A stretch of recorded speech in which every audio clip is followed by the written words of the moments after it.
name is JJ, also Veganowledge JJ. Thank you for joining me.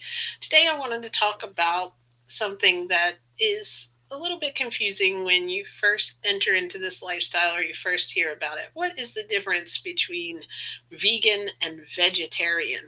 So, I remember when I first started, I had no idea what the difference was, and I had to research it. And then I found, oh, okay, so vegan means that they don't eat any dairy or animal products like eggs and things like that, and eggs or milk, and also they don't eat animal products. And then vegetarian means that they just don't eat meat products, but they do eat eggs and dairy.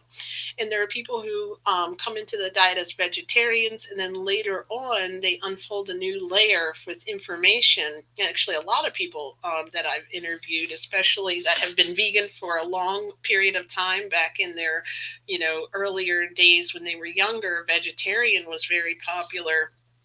But they were still eating cheese and things. And a lot of people found that it was for a health reason, maybe even, that they discovered that there was so much, maybe still getting the cholesterol and the high saturated fat in the dairy. And for me, it was one of the things that I know changed from me having allergies my whole life to not, was likely the dairy, because it does tend to create mucus, because our body builds a defense against things it doesn't like. And it's not something that is normal to go into us. Our mother's milk is what we were meant as a baby. And then at a certain age, we transition onto regular food. That's just the way all life forms progress. But for some reason, the dairy and milk industry, or I guess the dairy industry itself, and the egg industry, had a market for these, items, and they've put out there all kinds of information, which I found out later on were myths, that we don't need milk as adults, and in fact, it's causing problems, hormonal problems, and just so many things, and that eggs aren't the best food for us that come out of a chicken, which I don't even know why now this far in I even never thought that we needed something that came out of a chicken. But like, the wild thing is, that's a great starting point though for a lot of people, because they feel like, you know what, I don't want to hurt an animal, and I'm not going to eat meat. And I think that's a beautiful thing. But I think what happens is, in this particular day and age, in this industry, and especially in this country and many others, we don't realize what cows go through. They are artificially impregnated, which is a really crazy experience. And for the cows, they're bred, and then they're put in these chambers, and they're impregnated in weird ways, and then they are given birth to a baby. They're close to our I think it's 9 months that they actually, are take to bear their children, and then they have the baby. And then we've all seen these videos as vegans where the baby is then taken away from them. They can't feed the baby the milk because the dairy farmer is taking the milk. And like, I know people, make their living this way, but I wish there was an alternative way we could move them towards. And some have gone that way, because, I just found it was like, it was almost the way that the chickens are cooped up, and kept in these hard conditions, and there's diseases, and then the cows having mastitis, and all this stuff is getting in our milk. And when I heard all this, I'm like, you know what? I'm glad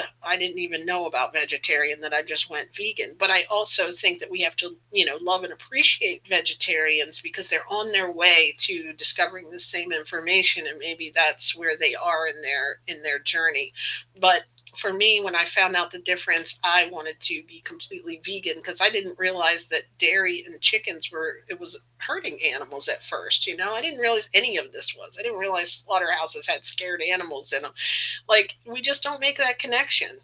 So if you're new to all this, I'm proud of you for taking this step. I'm proud of you for taking control of your diet as it relates to an industry that is, not supporting these things with animals, and I realize it's hard. I realize it's something that might have to happen in layers for you, but I do appreciate you at least being here, watching my channel, and exploring all this.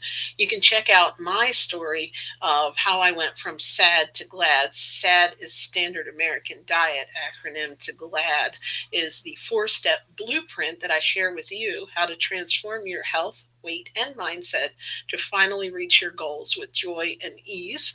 It is available in paperback, or you can get the ebook version, or right now for a limited time, I have the audiobook version absolutely free. Leave me a comment if you'd like me to link you to that, or you can find it on the videos in my YouTube page. Please like, share, and subscribe this video if others that you know might want this information. And check out my show on the live tab. I interview people who have transformed their life with a vegan diet and a vegan lifestyle, because it's a lot involved in it, not just a diet. But I appreciate you being here. Thank you for exploring veganism. Thank you for all you do for animals, for standing up for the voiceless.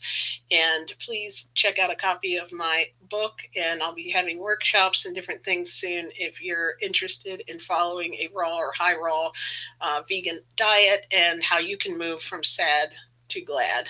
I know for me, when I went vegan, I lost 55 pounds, eliminated seasonal allergies, and healed my chronic back pain that I had for 18 years. I'd love to share with you the diet and methods I use to do that, and more importantly, the mindset to be able to do it. Thank you for joining me. It's Veganowledge JJ.